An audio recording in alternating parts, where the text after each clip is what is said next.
இன்னும் சில நாட்களே இந்த கட்டுப்பணம் செலுத்த இருந்த நிலையில் இன்றைய தினம் அரியநேத்திரன் அவர்கள் கட்டுப்பணத்தை செலுத்தி இருக்கின்றார். ஆகவே அவர் பொது வேட்பாளராக களமிறக்கப்படுகின்றார் என்பது உறுதிப்படுத்தப்பட்டிருக்கிறது. தமிழ் தரப்புகளை மீண்டும் உள்ளிழுத்து எப்பொழுது விடுதலை புலிகளை பிரிப்பதற்கு ஒரு சூழ்ச்சியை ரணில் விக்ரமசிங்க செய்தாரோ அதே போன்ற ஒரு நிலையை ஏற்படுத்துவதற்கான முயற்சியில் அவர் இறுதி நேரங்களில் ஈடுபடக்கூடும் என்று பலரும் தெரிவிக்கின்றார்கள். ஒரு குடையின் கீழ் அனைவரும் அணிதிரண்டு வாக்களிக்க வேண்டும் என்பது ஒரு விருப்பாக இருந்தாலும் கூட அவ்வப்போது இவ்வாறான செய்திகள் வருகின்ற பொழுது ஒரு கசப்பான நிலையையும் தோற்றுவிக்கக்கூடிய ஒரு நிலை இருக்கிறது.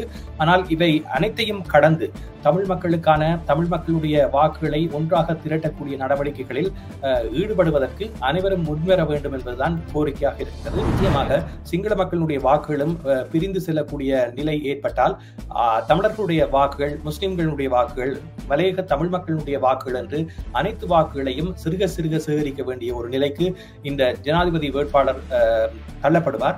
ஆகவே இதனை நன்கு அறிந்த ரணில் விக்ரமசிங்க இப்பொழுது சிறுபான்மை கட்சிகள் பலவற்றோடும் சேர்ந்து இயங்கக்கூடியதாகவும் அதே நேரத்தில் ஒரு புதிய கூட்டணியை வருகின்ற 16ஆம் தேதி அறிவிக்க இருப்பதாகவும் தெரிவிக்கப்படுகின்றது. கொலம்பியா வீடியோ இப்பொழுது அறிமுகப்படுத்துகின்றது ஹை ஸ்பீட் இன்டர்நெட். தங்கு தடையின்றி துரித கதியில் இணைய இணைப்பின் மூலம் தொலைக்காட்சி நிகழ்ச்சிகளை இடைவிடாமல் பார்த்து மகிழலாம். சீப்பான இன்டர்நெட் மூலம் இதுவரை செழிப்படைந்த உங்களுக்கு இதோ குறைந்த கட்டணத்தில் சூப்பர் ஃபாஸ்ட் இன்டர்நெட். பிரம்டனில் பல் சமூகத்தினர் மத்தியில் நன்மதிப்பை பெற்ற தமிழர் ஸ்தாபனம் கொலம்பியா வீடியோ. இலக்கம் 144 கெனடி ரோடு, ஸ்வீட் 8, பிரம்டன். 9054568433. வணக்கம் நேயர்களே, மீண்டும் மற்றொரு செய்தியின் பின்னணி நிகழ்ச்சியில் உங்கள் அனைவரையும் சந்திப்பதில் மிக்க மகிழ்ச்சி அடைகின்றோம். தினம் பேச போன்றோம் என்னவென்றால், ஜனாதிபதி தமிழ் வேட்பாளர் கட்டுமான பணம் செலுத்தியிருப்பதாக தகவல்கள் வெளியாகி இருக்கின்றது. அதற்கு பல எதிர்ப்புகள் கூட ஏற்பட்டிருப்பதாகவும் செய்திகள் வெளியாகி இருக்கிறது. இது பற்றி பேச போன்றோம். இவைகள் போன்ற தகவல்களை பெற்றுக் கொள்வதற்காக ராமரசனை இணைத்துக் கொள்ள போன்றோம். வணக்கம் ராமரசன்.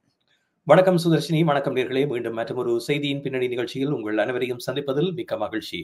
ஆமா, மீண்டும் வரவேற்கின்றோம் உங்களை. முதலாவது கேள்வியாக, ஜனாதிபதி தமிழ் பொது வேட்பாளர் கட்டுப்பணம் செலுத்தியிருப்பதாக செய்திகள் வெளியாகி இருக்கின்றன.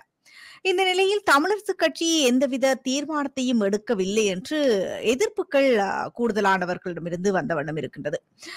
இது பற்றி நீங்கள் என்ன குறிப்பிட விரும்புகின்றீர்கள்? ஆமாம், நேற்றைய தினம் நடைபெற்ற பொதுக்கூட்டத்தின் போது தமிழரசு கட்சி சார்பாக MA சுமந்திரன் அவர்கள் தகவல்களை வெளியிட்டிருந்தார். ஒட்டுமொத்தத்தில் இந்த பொது வேட்பாளருக்கு தமிழரசு கட்சி ஆதரவு அளிக்காத ஒரு நிலைதான் காணப்படுகின்றது. அது தனிப்பட்ட ரீதியிலான கருத்தாக இருந்தாலும் கூட அந்த கட்சியில் இருப்பவர்களில் பலர் பொது வேட்பாளருக்கு ஆதரவை தெரிவிப்பதாக தெரிவித்தாலும் கூட கட்சியினுடைய தீர்மானமாக எடுக்கக்கூடிய தீர்மானம் எப்படி இருக்க போகின்றது என்ற கேள்விதான் தற்பொழுது இருக்கின்றது. இன்னும் சில நாட்களே இந்த கட்டுப்பணம் செலுத்த இருந்த நிலையில் இன்றைய தினம் அரியநேத்திரன் அவர்கள் கட்டுப்பணத்தை செலுத்தி இருக்கின்றார். ஆகவே அவர் பொது வேட்பாளராக களமிறக்கப்படுகின்றார் என்பது உறுதிப்படுத்தப்பட்டிருக்கின்றது. இந்த சூழ்நிலையில் இம்முறை தேர்தலை எடுத்துக்கொண்டால் 32 வேட்பாளர்கள் தற்பொழுது கட்டுப்பணம் செலுத்தி இருப்பதாக அறிவிக்கப்பட்டிருக்கின்றது. இன்னும் சில வேளைகளில் இந்த நாட்கள் என்பது கட்டுப்பணம் செலுத்துவதற்கான நாட்கள் அதிகமாக இருந்தால் 50 தாண்டக்கூடிய ஒரு நிலையில் இந்த வேட்பாளர்களுடைய பட்டியல் நீளக்கூடிய வாய்ப்புகள் இருக்கின்றன. குறிப்பாக இது யாருக்கும் பிரச்சனையை ஏற்படுத்தக்கூடிய ஒன்றாக இருந்தாலும் கூட குறிப்பாக தேர்தல் ஆணையாளருக்கு இது ஒரு பிரச்சனையை ஏற்படுத்துகின்றது. அதே நேரத்தில் இலங்கை அச்சக கூட்டுத்தாபனத்துடைய தலைவருக்கும் இது ஒரு பிரச்சனையாக அமைந்திருக்கின்றது. நீண்ட பட்டியலை தயாரிக்கின்ற பொழுது அவர்களுக்கான செலவு என்பது மிக அதிகமாக இருக்கும் என்று தெரிவிக்கப்பட்டிருக்கின்றது. ஆனால் உறுதிப்படுத்தப்பட்ட தகவலின் அடிப்படையில் இந்த திட்டமிடப்பட்டபடி இந்த அச்சு நடவடிக்கைகளை எல்லாம் மேற்கொள்வதற்கான பணம் ஒதுக்கப்பட்டிருப்பதாக தற்பொழுது அறிவிக்கப்பட்டிருக்கின்றது. இதே நேரத்தில் தமிழ் வேட்பாளர்களுடைய இந்த பொது வேட்பாளருக்கு வாக்களிக்க வேண்டும் என்ற ஒரு முனைப்பு என்பது தமிழ் மக்களிடையே காணப்படுகின்றது. ஆனால் கட்சிகளிடையே அவ்வாறான ஒரு நிலை இல்லாதது ஒரு கவலைக்குரிய விடயமாக இருக்கின்றது. ஏனென்றால் இது முன்னரே பேசி தீர்க்கப்பட்டிருந்தால் இந்த பொது வேட்பாளருக்கு அநேகமானவர்கள் வாக்களித்து அவருடைய வாக்கு எண்ணிக்கையை உலகுக்கு பறைசாற்றக்கூடிய ஒரு நிலை ஏற்பட்டிருக்கும். ஆனால் இருந்த பொழுதிலும் இன்னும் நாட்கள் நெருங்க நெருங்க இந்த தமிழ் பொது வேட்பாளர்களுடைய முக்கியத்துவத்தை ஒவ்வொருவரும் உணர்ந்து செயற்படுவதற்கான வாய்ப்புகளும் தென்படுகின்றன. காரணம், இலங்கையில் இம்முறை ஜனாதிபதி தேர்தல் என்பது இதுவரை காலமும் நடைபெறாத ஒரு தேர்தலாக இருக்க போகின்றது. ஆகவே இதனுடைய முக்கியத்துவம் என்பது மிக முக்கியமானது. அதே நேரத்தில் சிங்கள கட்சிகள் குறிப்பாக தமிழ் வாக்குகளை கவருவதற்கான நடவடிக்கைகளில் ஈடுபட்டுக் கொண்டிருப்பதையும் பார்க்கக்கூடியதாக இருக்கின்றது. பல்வேறு விமர்சனங்கள், உண்மைக்கு புறம்பான தகவல்கள் என்று பல தகவல்களும் தற்பொழுது வெளியிடப்பட்டுக் கொண்டிருப்பதை நாங்கள் பார்க்கக்கூடியதாக இருக்கின்றது. இந்த சூழலை பார்க்கின்ற பொழுது நிச்சயமாக இம்முறை ஜனாதிபதி தேர்தல் ஒரு கடும் போட்டி நிறைந்த, குறிப்பாக முதன்மை வேட்பாளர்களுக்கான போட்டியாக இருந்தாலும் கூட வாக்குகள் சிதறி அடிக்கப்படக்கூடிய ஒரு நிலையும் காணப்படுகின்ற சூழ்நிலையில் இந்த தேர்தலில் தமிழ் மக்களினுடைய வாக்குகளை பெற வேண்டும் என்ற முனைப்பில் ரணில் விக்ரமசிங்கே ஈடுபட்டுக் கொண்டிருப்பதையும் பார்க்கக்கூடியதாக இருக்கின்றது. அவர் ஏற்கனவே ஒரு திட்டத்தை வைத்து நகர்வது போன்றுதான் என்னால் பார்க்கக்கூடிய ஒன்றாக இருக்கின்றது. வருகின்ற செய்திகளை பார்க்கின்ற பொழுதும் தமிழ் தரப்புகளை மீண்டும் உள்ளிழுத்து எப்பொழுது விடுதலை புலிகளை பிரிப்பதற்கு ஒரு சூழ்ச்சியை ரணில் விக்ரமசிங்கே செய்தாரோ அதே போன்ற ஒரு நிலையை ஏற்படுத்துவதற்கான முயற்சியில் அவர் இறுதி நேரங்களில் ஈடுபடக்கூடும் என்று பலரும் தெரிவிக்கின்றார்கள். அதில் உண்மை இல்லாமலும் இல்லை. காரணம், இந்த பொது வேட்பாளர் அறிவிக்கப்பட்டதன் பின்னர் ஜனாதிபதி ரணில் விக்ரமசிங்க பொது வேட்பாளர் தரப்போடு சந்திப்புகளை மேற்கொண்டு பேச வேண்டும் என்று நினைப்பது என்ன காரணம் என்று தெரியவில்லை. ஆனால் இப்பொழுது தமிழரசு கட்சி சார்பாக நேற்றைய தினம் கருத்தை வெளியிட்ட எம் ஏ சுமந்திரன் தெரிவித்திருக்கின்ற கருத்துக்கள், பலரும் தங்களை வந்து சந்திப்பதாகவும் சந்திப்பதற்கான ஏற்பாடுகளை செய்வதில் தங்களுடைய கதவுகள் எப்பொழுதுமே திறந்திருப்பதாகவும் தெரிவித்திருக்கின்றார். அது நாமல் ராஜபக்சவாக இருக்கலாம். இன்னும் யார் யாரெல்லாம் பேச விரும்புகிறார்களோ அவர்கள் அனைவரோடும் பேசுவதற்காக தமிழரசு கட்சி தயாராக இருப்பதாகவும், ஆனால் தாங்கள் வைக்கின்ற கோரிக்கையை அவர்கள் ஏற்றுக்கொள்பவர்களாக இருந்தால் மாத்திரமே தங்களுடைய ஆதரவு என்பது அந்த கட்சிகளுக்கு இருக்கும் என்று தெரிவித்திருக்கின்றார்கள். குறிப்பாக ரணில் விக்ரமசிங்கவை பொறுத்தவரையில் அவர் சுயேட்சை வேட்பாளராக போட்டியிடுவதாக அறிவிக்கப்பட்டிருக்கின்ற சூழலில் இம்முறை தேர்தல் களம் என்பது மிகவும் ஒரு சூடுபிடித்த நிலைக்கு செல்ல போகின்றது. அதே நேரத்தில் தேசிய மக்கள் முன்னணி மற்றும் ஏனைய கட்சிகளை எடுத்துக்கொண்டால் அவர்கள் கூட மிகவும் சிறப்பான பெறுபர்களை பெறக்கூடிய வகையில் தங்களுடைய வியூகங்களை வகுத்திருப்பதாக கூறப்படுகின்ற நிலையில், குறிப்பாக சிங்கள மக்கள் மத்தியில் இந்த தேர்தலானது வாக்குகளை சிதறிக்கக்கூடிய ஒரு நிலையை ஏற்படுத்தும் என்று கூறப்படுகின்ற பொழுதிலும் முக்கியமான வேட்பாளர்கள் தவிர்த்து ஏனையவர்களுக்கு ஒரு சிலரே வாக்களிக்கக்கூடிய வாய்ப்புகள் இருக்கின்றன. ஆனால் அவர்கள் என்னென்ன காரணத்திற்காக இந்த ஜனாதிபதி தேர்தலில் தாங்கள் வேட்பாளராக இருக்கின்றார்கள் என்ற ஒரு கேள்விதான் எழுகின்றது. அதே நேரத்தில் திலக் என்பவர் மலையக மக்களை பிரதிநிதித்துவப்படுத்தி அவர் தேர்தலில் களமிறங்குவதாக அறிவித்திருக்கின்றார். ஒட்டுமொத்தமாக பார்க்கின்ற பொழுது தமிழ் மக்கள் சார்பாக ஒரு குடையின் கீழ் அனைவரும் அணிதிரண்டு வாக்களிக்க வேண்டும் என்பது ஒரு விருப்பாக இருந்தாலும் கூட அவ்வப்போது இவ்வாறான செய்திகள் வருகின்ற பொழுது ஒரு கசப்பான நிலையையும் தோற்றுவிக்கக்கூடிய ஒரு நிலை இருக்கின்றது. ஆனால் இவை அனைத்தையும் கடந்து தமிழ் மக்களுடைய வாக்குகளை ஒன்றாக திரட்டக்கூடிய நடவடிக்கைகளில் ஈடுபடுவதற்கு அனைவரும் முன்வர வேண்டும் என்பதுதான் கோரிக்கையாக இருக்கின்றது. என்றால் இந்த சந்தர்ப்பத்தை தவறவிட்டால் மீண்டும் தமிழ் மக்களினுடைய பலத்தை நிரூபிக்கக்கூடிய ஒரு வாய்ப்பு ஏற்படாது என்ற ஒரு நிலை இருக்கின்ற சூழலில் தமிழ் மக்களுக்கு தலைமை தாங்குகின்றவர்களுக்கு இடையே பேச வேண்டிய நடவடிக்கைகளை ஏற்கனவே தமிழ் மக்கள் பேசலாம் அல்லது இனிவரும் காலங்களிலும் பேசக்கூடிய வாய்ப்பு இருக்கின்றது. ஆனால் ஒரு குடையின் கீழ் தமிழர்களுடைய பலத்தை நிரூபிக்க வேண்டிய தேவை என்பது இந்த தேர்தலில் ஏற்கனவே அறிவித்து விட்டார்கள். ஆகவே அந்த அறிவித்த விடயத்துக்கு வலு சேர்க்கின்ற வகையில் அனைவரும் செயற்பட வேண்டும் என்பதுதான் கோரிக்கையாகவும் இருக்கின்றது. அதை முன்னகர்த்துவதற்கு என்னென்ன நடவடிக்கைகள் மேற்கொள்ளப்பட வேண்டும் என்பதுதான் இப்பொழுது கேள்வியாகவும் இருக்கின்றது. இப்பொழுது ரணில் விக்ரமசிங்க தமிழ் தரப்போடு பேசி தமிழர்களுடைய வாக்குகளை பெற முயற்சிக்கின்றார். இது தமிழ் மக்களிடையே எடுபடுமா? அப்படி நினைக்கின்றீர்கள்? ஆமாம், 2010ஆம் ஆண்டு தேர்தலில் மஹிந்த ராஜபக்ச களமிறங்கிய பொழுது போர் வெற்றி என்ற ஒரு விடயத்தை முன்னிறுத்தித்தான் அவர் தேர்தல் பிரச்சாரத்தை மேற்கொண்டார். அதில் அவர் வெற்றியும் கண்டார். அதே போன்ற ஒரு சூழல் இப்பொழுது ரணில் விக்ரமசிங்கவுக்கும் ஏற்பட்டிருக்கின்றது. அவர் கையில் எடுத்திருக்கின்ற ஆயுதம் இந்த பொருளாதாரத்தில் இருந்து நாட்டை மீட்ட விடயம். இது குறிப்பாக தமிழ் மக்கள் மத்தியில் எந்த அளவுக்கு எடுபடுமோ இல்லையோ, சிங்கள மக்கள் மத்தியில் எடுபடக்கூடிய வாய்ப்புகள் அதிகமாக தென்படுகின்றன. ஆகவே சிங்கள மக்களுடைய வாக்குகளை கவர்வதற்கு அவர் இந்த பிரச்சார பொருளை ஒரு கையில் ஆயுதமாக எடுத்திருக்கின்றார். ஏனென்றால் அவருடைய இந்த குறுகிய கால நடைமுறையில் இலங்கை வரிசையில் நின்று மக்கள் காத்திருந்து எரிபொருளுக்கும் உணவுக்கும் அடிபட்ட நாளில் இருந்து இப்பொழுது மீண்டெழுந்திருப்பதை அவர் கண்கூடாக நிரூபித்திருக்கின்றார். ஆகவே அவருக்கான ஆதரவு நிலை என்பது ஏனைய கட்சி வேட்பாளர்கள் அல்லது ஏனைய ஜனாதிபதி வேட்பாளர்கள் இருந்து ஒரு வேறுபட்ட நிலையை மக்கள் மத்தியில் ஏற்படுத்தக்கூடிய ஒரு சூழல் இருக்கின்றது. தமிழ் மக்களை பொறுத்தவரையில் வடக்கு கிழக்கில் குறிப்பாக அவர்கள் இயல்பு வாழ்க்கையை வாழக்கூடிய ஒரு சூழல் இருக்கின்றது. காரணம், பொருளாதார ரீதியில் தமிழ் மக்கள் அந்த அளவுக்கு பாதிக்கப்பட்டதாக இல்லை. காரணம், அவர்களுக்கு உதவி தொகைகள் வெளிநாடுகளில் இருந்து செல்வதன் காரணமாக பெரும்பாலானவர்களுக்கு. ஆனால் வறுமை கூட்டின் கீழ் வாழ்பவர்கள் இருக்கின்றார்கள். ஆனால் அவர்கள் சுய பொருளாதார நடவடிக்கைகளில் கூடுதலாக தோட்டங்கள் மற்றும் ஏனைய விடயங்களில் ஈடுபடுவதன் காரணமாக இந்த பொருளாதார தேக்க நிலை என்பது தென்னிலங்கையில் அவர்கள் சந்தித்த பாதிப்புகளை போன்று இல்லாமல் ஏற்கனவே வறுமையில் வாடியவர்கள், போரின் வடுக்களை சுமந்தவர்கள் என்ற ரீதியில் அவர்களுக்கு இந்த பொருளாதார சுமையை எவ்வாறு முன்னகர்த்த முடியும் என்ற ஒரு நிலை காணப்பட்டதனால் அவர்கள் இந்த பொருளாதார சுமையிலும் தங்களுடைய வாழ்க்கையை ஒரு இயல்பு வாழ்க்கையாக கொண்டு செல்லக்கூடிய நிலையில் இருந்தார்கள்.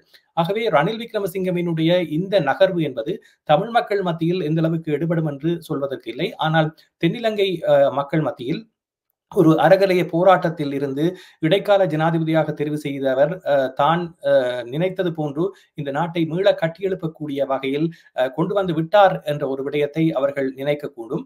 அதே நேரத்தில் இன்னும் ஒரு விடயம், ரணில் விக்ரமசிங்க தமிழ் மக்களுடைய வாக்குகளை கவர வேண்டும் என்று எடுக்கின்ற முயற்சிகள் எந்த அளவுக்கு அரசியல்வாதிகள் மத்தியிலும் தமிழ் மக்களை பிரதிநிதித்துவப்படுத்துகின்றவர்கள் மத்தியிலும் எடுபடக்கூடும் என்ற ஒரு கேள்வி எழுந்திருக்கின்றது.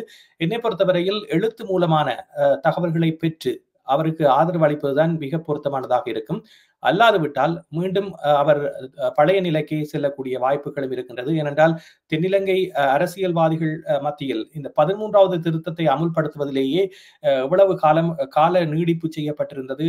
இன்னமும் அதற்கான ஒரு தீர்வை முன்வைக்காத நிலையில் தொடர்ந்து இவ்வாறான தேர்தல்கள் வருகின்ற பொழுது பல்வேறு வாக்குறுதிகளை வழங்கிவிட்டு அவர்கள் மீண்டும் தங்களுடைய நிலைக்குத்தான் செல்வார்கள் என்பது கண்கூடாக பட்டவர்த்தனமாக ஏற்கனவே வரலாற்றில் பதிந்த உண்மைகளாக இருக்கின்ற சூழலில் எவ்வாறு ரணில் விக்ரமசிங்கவோ ஏனைய ஜனாதிபதி வேட்பாளர்களோ வழங்குகின்ற உறுதிமொழிகளை தமிழ் மக்கள் ஏற்றுக்கொள்வது என்ற கேள்வி எழுகின்ற நிலையில் இவர்களால் கொடுக்கப்படுகின்ற வாய் மூலமான வாக்குறுதிகளை நம்புவதற்கு தமிழ் மக்கள் தயாராக இல்லை. ஆனால் அரசியல்வாதிகள் ஏற்கனவே சில பேச்சுக்கள் நடைபெற்றிருக்கின்ற நிலையில் மறைமுகமாக என்னென்ன விடயங்களை அவர்கள் பேசி இருக்கின்றார்கள், அதற்கு என்னென்ன ஒப்புதல்கள் அளிக்கப்பட்டிருக்கின்றன போன்ற விடயங்களை எல்லாம் சிந்திக்க வேண்டியவர்களாக இருக்கின்றோம்.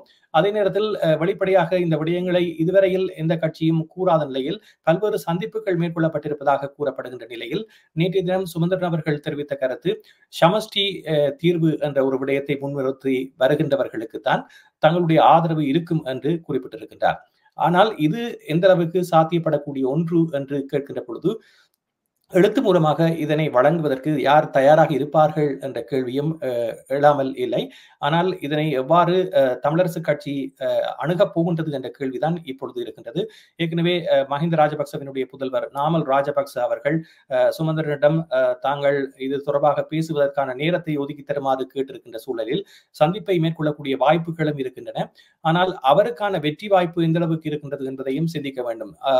வாக்குறுதிகளை எழுத்து மூலமாக வழங்கினாலும் கூட ஒருவர் வெற்றி பெறாது விடத்து எவ்வாறான ஒரு நிலை ஏற்படும் என்று தெரியவில்லை.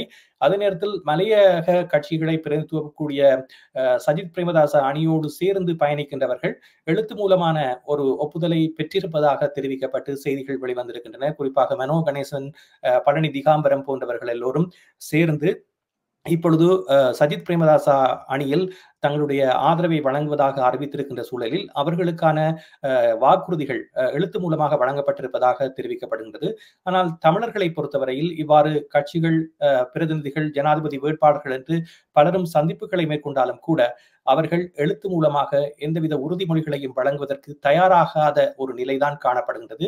தங்களுடைய வாய்மொழி மூலமான வாய் ஜாலங்களின் மூலமாக தமிழ் மக்களுடைய வாக்குகளை கவர்ந்துவிட்டு அவர்களுடைய வாக்குகளை பெற்று தாங்கள் ஆட்சி விடமறி பின்னர் மீண்டும் அதே நிலைக்கு தமிழர்களை வைத்திருக்கின்ற ஒரு சூழல் தான் உருவாகும் என்பதுதான் இங்கு வெளிப்படையான ஒன்றாக இருக்கின்றது. என்னை பொறுத்தவரையில் ரணில் விக்ரமசிங்க தமிழ் மக்களுக்கு அல்லது தமிழ் மக்களுடைய பலத்தை இழக்கச் செய்வதற்கு பல்வேறு வியூகங்களை வகுத்து இந்த போரை மௌனிக்க செய்தவர் என்ற ஒரு நிலையில் அவருக்கான ஆதரவு என்பது தொடர்ந்து தமிழ் மக்கள் மத்தியில் இருக்குமா என்ற சந்தேகம் தான் எழுகின்றது. காரணம், அவரை நம்ப முடியாதவர்களாகத்தான் தமிழர்கள் இருக்கின்றார்கள். காரணம், அவர் ஏற்கனவே பல்வேறு சூழ்ச்சிகளை செய்தவர் என்ற ரீதியில் மீண்டும் ரணிலுக்கு ஆதரவு அளிப்பதன் ஊடாக எவ்வாறான பலன்களை தமிழர்கள் பெறுவார்கள் என்ற ஒரு விடயத்தை அவர்கள் சிந்திக்கக்கூடும்.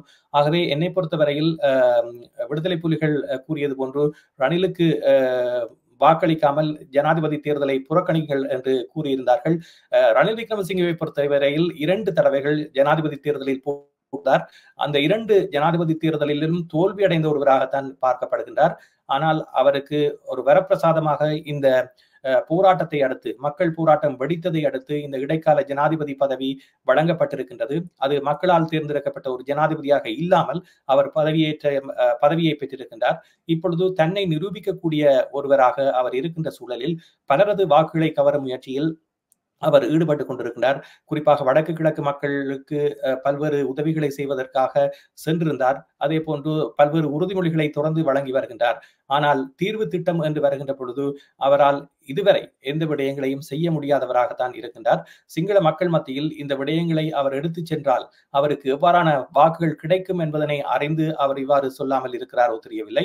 இருந்த போதிலும் தமிழ் தரப்பினுடைய வாக்குகளுடைய முக்கியத்துவம் என்பது இம்முறை ஜனாதிபதி தேர்தலில் அவருக்கு மிக மிக அவசியமாக காணப்படுகின்றது. குறிப்பாக அனுரகுமார திசாநாயக்க மக்கள் ஆதரவில் செல்வாக்கு மிக்கவராக தொடர்ந்து வளர்ந்து வருகின்றார். அதே போன்று சஜித் பிரேமதாசாவுக்கு பலரும் ஆதரவை தெரிவித்துக் கொண்டிருக்கின்றார்கள். இதே நேரத்தில் பொதுஜன பெருமுனவில் இருந்து பலர் பிரிந்து சென்று சஜித் பிரேமதாச அணியிலும் அதே போன்று ஏனைய கட்சிகளுக்கும் ஆதரவு அளிக்கக்கூடிய ஒரு சூழல் உருவாகி வருகின்றது. இதே நேரத்தில் ராஜித சேனாரட்ன தலைமையில் பலரும் ஒரு புதிய கட்சியில் இணையக்கூடிய வாய்ப்புகள் இருப்பதாக கூட செய்திகள் வெளிவந்து கொண்டிருக்கின்ற நிலையில் மஹிந்த ராஜபக்சவினுடைய பொதுஜன பெருமுன கட்சி 2ஆக பிளவுபட்டு இன்னும் ஒரு புதிய கட்சி தோற்றுவிக்கப்படக்கூடிய சாத்தியக்கூறுகள் கூட தென்படுவதாக தென்னிலங்கை செய்திகள் தெரிவிக்கின்றன. அவ்வாறான ஒரு நிலை வந்தால் நிச்சயமாக சிங்கள மக்களுடைய வாக்குகளும் பிரிந்து செல்லக்கூடிய நிலை ஏற்பட்டால் தமிழர்களுடைய வாக்குகள், முஸ்லிம்களுடைய வாக்குகள், மலையக தமிழ் மக்களுடைய வாக்குகள் என்று அனைத்து வாக்குகளையும் சிறுக சிறுக சேகரிக்க வேண்டிய ஒரு நிலைக்கு இந்த ஜனாதிபதி வேட்பாளர் தள்ளப்படுவார். ஆகவே இதனை நன்கு அறிந்த ரணில் விக்ரமசிங்கே இப்பொழுது சிறுபான்மை கட்சிகள் பலவற்றோடும் சேர்ந்து இயங்கக்கூடியதாகவும் அதே நேரத்தில் ஒரு புதிய கூட்டணியை வருகின்ற 16ஆம் தேதி அறிவிக்க இருப்பதாகவும் தெரிவிக்கப்படுகின்றது. இந்த சூழலில் பதவிகள் வழங்கப்படும் என்ற ஒரு உத்தரவாதத்தை வழங்கி பொதுஜன பெரமுனவில் இருந்து பலரை இணைத்துக் கொள்வதற்கு ரணில் விக்ரமசிங்கே முற்படக்கூடும். அது சில வேளைகளில் சாத்தியப்படக்கூடிய வாய்ப்புகளும் தான் தென்படுகின்றன. ஏனென்றால் நாமல் ராஜபக்ச வயதில் குறைந்த ஒருவர், தாங்கள் இவ்வளவு நீண்ட காலமாக இந்த கட்சியில் உழைத்திருக்கின்றோம், அனுபவமிக்கவர்களாக இருக்கின்றோம், இருந்த போதிலும் ஜனாதிபதி வேட்பாளராக ஒரு இடையவரை கொண்டு நிறுத்துகின்ற பொழுது அவர்களுடைய மனங்களில் அது ஒரு காழ்ப்புணர்ச்சியை ஏற்படுத்தக்கூடிய வாய்ப்புகளும் தென்படுவதனால் சில வேளைகளில் இந்த கட்சியில் இருந்து பிரிந்து சென்று பலர் ரணில் விக்ரமசிங்கவுக்கு ஆதரவு அளிக்கக்கூடும். அவ்வாறு ஆதரவு அளிக்கப்பட்டால் ரணிலுக்கான ஒரு பலமாக அந்த பலம் இருக்கும். இதே நேரத்தில் சஜித் அணிக்கு பல பிரபலங்கள் தற்பொழுது ஆதரவை வெளியிட்டு வருகின்றார்கள். ஆகவே ஏற்கனவே அவர் ஜனாதிபதி தேர்தலில் போட்டியிட்டு எதிர்க்கட்சி தலைவராக இருக்கின்றவர் என்ற ரீதியில் அவருக்கான ஆதரவு நிலையும் அதிகமாக இருக்கின்றது. ஆகவே இந்த 3 பேருடைய நிலையும் என்பது ஒரு கத்தியின் விளிம்பில் நடப்பது போன்றதாக இருக்கின்றது. அவர்களுக்கு ஒரு சில வாக்குகள் கிடைத்தாலும் அந்த வாக்குகள் மிகவும் பலம் வாய்ந்த வாக்குகளாகவும் பலம் மிக்க வாக்குகளாகவும் இருக்கும் என்பதுதான் உண்மையான விடயம். இந்த வகையில் தான் இப்பொழுது அனைத்து கட்சிகளும் பொதுஜன பெருமுனவாக இருக்கலாம், அல்லது சஜித் பிரேமதாச அணியாக இருக்கலாம், அனுரகுமார திசாநாயக்க அணியாக இருக்கலாம், அனைவருமே தமிழ் மக்களுடைய வாக்குகளை எதிர்பார்த்து காத்திருக்கின்றார்கள். நன்றி ராம்பிரசன். அந்த கேள்வி இன்றைய நிகழ்ச்சியின் நிறைவு கேள்வியாக அமைந்தது. நன்றி உங்களுடைய தகவல்களுக்கு, கருத்துக்களுக்கு. மீண்டும் ஒரு பொழுதில் சந்திக்கலாம். நன்றி, வணக்கம். நன்றி சுதர்ஷினி. நன்றி நேயர்களே. மீண்டும் மற்றொரு நிகழ்ச்சியில் சந்திப்போம். சிஎம்ஆர் யூடியூப் சேனலில் இணைந்திருக்கும் நேயர்கள் அனைவருக்கும் எமது நன்றி.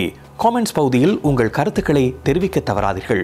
முக்கிய செய்திகள், காணொளி தொகுப்புகள், நேர்காணல் என பலதரப்பட்ட அம்சங்களையும் உங்களுக்காக தருகின்றது சிஎம்ஆர் யூடியூப் சேனல். சிஎம்ஆர் என்று சர்ச் செய்து எமது யூடியூப் சேனலை சப்ஸ்கிரைப் பண்ணுங்கள். உங்கள் உற்றார் உறவினர் நண்பர்களோடும் இந்த காணொளி தொகுப்புகளை பகிர்ந்து கொள்ளுங்கள். அருகில் இருக்கின்ற முக்கிய காணொளி தொகுப்புகளையும் தவறவிடாமல் பாருங்கள்.